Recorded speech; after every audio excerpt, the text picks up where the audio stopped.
It's been called the Titanic of air disasters, a state-of-the-art passenger aircraft so advanced that the idea of it falling out of the sky deemed impossible.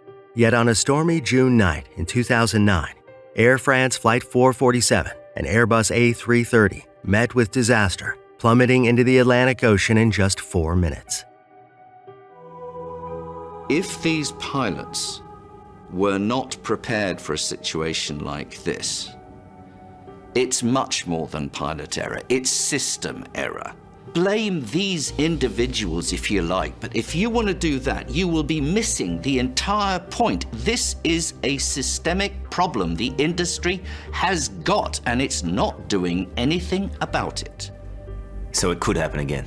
It could happen again. How could such an advanced aircraft with experienced pilots at the helm spiral into catastrophe so quickly? Was this tragedy preventable? For almost 3 agonizing years, the world wondered what went wrong. When the black box tapes were finally recovered, they revealed a chilling truth. Even the most sophisticated technology can fail, and the margin for error is frighteningly slim.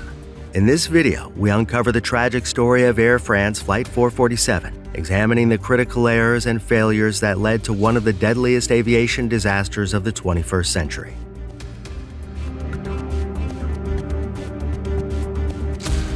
Air France Flight 447 was scheduled to take off from Rio de Janeiro at 8 p.m. local time on May 31, 2009, destined to arrive in Paris the next day. The aircraft, an Airbus A330, was one of the most advanced and reliable in commercial aviation, equipped with sophisticated fly-by-wire technology. The A330 was designed with multiple safety redundancies, making it one of the safest aircraft in the skies.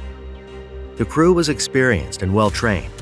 Captain Marc Dubois, 58, had over 11,000 hours of flight experience, with 1,700 hours on the Airbus A330 alone. He was joined by First Officer David Robert, 37, and First Officer Pierre-Cédric Bonin, 32. All 3 pilots had extensive experience, though Bonin was the least experienced with only 800 hours on the Airbus A330. The flight was scheduled to last approximately 12 hours and 45 minutes, with the crew expecting to land in Paris around midday on June 1, 2009. As the aircraft cruised at 35,000 feet, the journey appeared to be routine. However, as the plane approached the Intertropical Convergence Zone, a region known for its severe thunderstorms near the equator, the situation would soon take a dramatic turn. The Intertropical Convergence Zone is a notorious area where trade winds from the northern and southern hemispheres converge, creating powerful thunderstorms that can reach altitudes as high as 60,000 feet. Pilots flying through this zone need to navigate carefully, as these storms can be difficult to detect on radar, especially when formed over water. The storms often contain supercooled water droplets and ice crystals that can overwhelm aircraft sensors, including pitot tubes which measure airspeed. On this particular night, the weather in the Intertropical Convergence Zone was particularly turbulent. As Flight 447 entered the zone, the pilots were aware of the potential for severe weather, but they were confident in their ability to navigate through it. However, the combination of darkness, turbulence, and faulty instruments would soon create a deadly scenario. As Air France Flight 447 entered the stormy weather of the Intertropical Convergence Zone, the pilots were met with increasingly severe conditions. This region is notorious for its intense thunderstorms characterized by towering cumulonimbus clouds, as well as violent lightning and powerful updrafts and downdrafts. For a state-of-the-art aircraft like the Airbus A330, cruising at 35,000 feet, these were challenging but manageable conditions under normal circumstances. However, this flight was about to face an unprecedented series of events. At 2:10 a.m., as the aircraft flew deeper into the storm, supercooled water droplets and ice crystals began to accumulate on the pitot tubes, the small sensors that measure airspeed. These sensors are critical for providing the pilots with accurate speed readings. When the pitot tubes froze over, the airspeed readings became unreliable, triggering an automatic disconnection of the autopilot and auto throttle. This safety feature is designed to alert the pilots to a potential issue and hand control back to them. But this sudden transition from automated to manual flight in such turbulent conditions caught the crew off guard. First Officer Pierre Cedric Bonin, the least experienced of the three pilots, was in control at the time. The disconnection of the autopilot startled him. Lacking accurate airspeed readings and facing the disorienting effects of the storm, Bonin became confused. In a critical mistake, he pulled back on the control stick, causing the aircraft to pitch up sharply. This reaction was uncalculated. It was likely driven by an instinctive desire to avoid what he may have perceived as a dangerous descent, but it had the opposite effect. The aircraft began to climb steeply, reaching a point where the air became too thin to provide the necessary lift. As the A330 climbed to an excessive altitude, it quickly entered an aerodynamic stall, a condition where the wings can no longer generate enough lift due to the low airspeed. In a stall, the plane begins to fall, and recovery typically requires pushing the nose down to increase speed. However, Bonin, disoriented and likely overwhelmed, continued to pull back on the stick, worsening the situation. The aircraft's nose remained high, and it started to descend rapidly, entering a dangerous and uncontrollable fall. The situation in the cockpit grew increasingly dire as the stall warning alarm blared continuously. Despite the warning, the crew seemed unable to recognize the stall for what it was. First Officer Robert David, who had more experience than Bonin, tried to assess the situation, but the lack of accurate speed data, coupled with the disorientation caused by the storm, only led to further confusion. Captain Marc Dubois, who had been on a scheduled rest break when the alarm first sounded, quickly returned to the cockpit. However, by the time he understood the gravity of the situation, the aircraft was already in a steep descent. The cockpit was a scene of confusion and miscommunication. The false and contradicting readings from the instruments compounded the pilot's inability to diagnose the problem correctly. The blocked pitot tubes had initially given him faulty airspeed readings, leading to a cascade of errors. The failure to recognize and correct the stall, one of the most basic and critical maneuvers in aviation, proved fatal. As the aircraft continued to plummet towards the ocean, the pilots desperately tried to regain control. They attempted various maneuvers, but their lack of clear understanding of the situation, combined with the steep angle of attack, made recovery impossible. The Airbus A330 descended at a rate of more than 10,000 feet per minute, a terrifying freefall that left the crew with virtually no time to react effectively. In the final moments of the flight, Captain Dubois, with his 11,000 hours of flight experience, realized the severity of their predicament and attempted to intervene.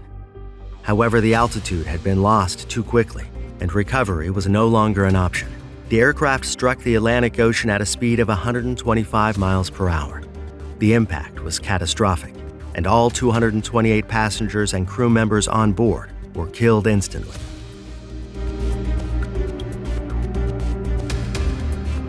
The disappearance of Air France Flight 447 left the aviation world and the families of those on board in a state of shock and uncertainty. The aircraft lost contact with air traffic control around 2:14 a.m., shortly after it entered a radar dark spot over the Atlantic Ocean between Brazil and Senegal. This communication dead zone made it challenging to determine the exact location and status of the flight when it vanished, leading to widespread speculation and fear. In the hours following the plane's disappearance, Air France declared a state of emergency. Search and rescue operations were launched immediately, involving multiple nations. Given the remote location and the depth of the ocean, the search was complicated and fraught with challenges. Initial efforts to locate the wreckage were unsuccessful, leading to a frustrating period of waiting and uncertainty. After 5 days of extensive searching, some debris was found, including parts of the aircraft's tail fin and bodies of some of the victims, floating nearly 1,000 kilometers off the coast of Brazil. These findings ruled out the possibility of an in-flight explosion, but left many questions unanswered. The most critical element in understanding the disaster was the recovery of the flight data recorder, or FDR, a cockpit voice recorder often referred to as the black box. These devices hold essential data about the aircraft's systems and the crew's conversations leading up to the crash. It wasn't until April 2011, nearly 2 years after the crash, that the wreckage of Flight 447 was finally discovered at a depth of around 4,000 meters. The black boxes were retrieved shortly thereafter and were found to be in remarkably good condition, considering the depth and the time they had spent underwater. Their data provided crucial insights into the final moments of the flight, revealing the cascade of errors that led to the disaster. The recovery of human remains was also a somber and difficult process. During the initial phase, 51 bodies were recovered from the surface of the ocean. In the aftermath of the black box's discovery, further recovery efforts were made to retrieve additional remains from the seabed. A total of 104 bodies were eventually recovered, many still strapped into their seats within the wreckage. The identification process was painstaking, involving forensic analysis and DNA testing. Tragically, the bodies of 74 passengers and crew members were never found, leaving many families without closure. The investigation into the crash of Air France Flight 447 was one of the most complex and challenging in aviation history, led by the French Bureau of Inquiry and Analysis for Civil Aviation Safety. The investigation revealed that the primary cause of the crash was the icing of the pitot tubes, which resulted in the autopilot disengaging and left the pilots with unreliable airspeed data. Without accurate readings, the crew became disoriented, and their manual response led to the aircraft entering a stall from which they failed to recover.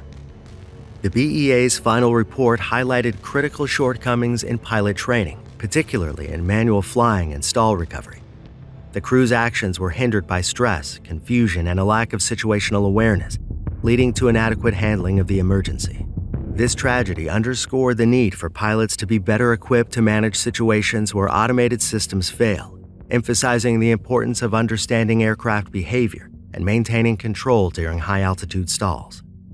The incident also prompted an evaluation of cockpit communication practices.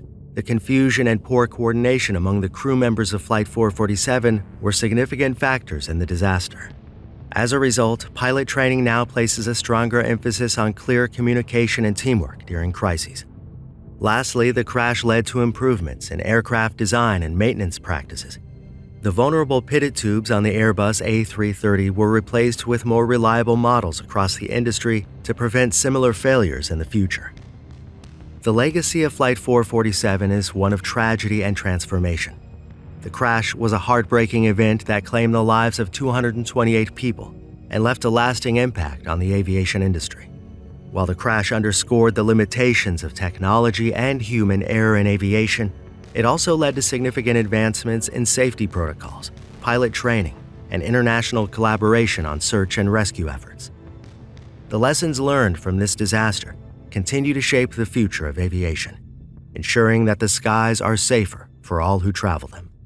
Thank you for watching, and if you liked this video and found it insightful, please don't forget to like and subscribe and turn on the notification bell so you don't miss any of the upcoming videos. Your support helps us bring more stories like this to light.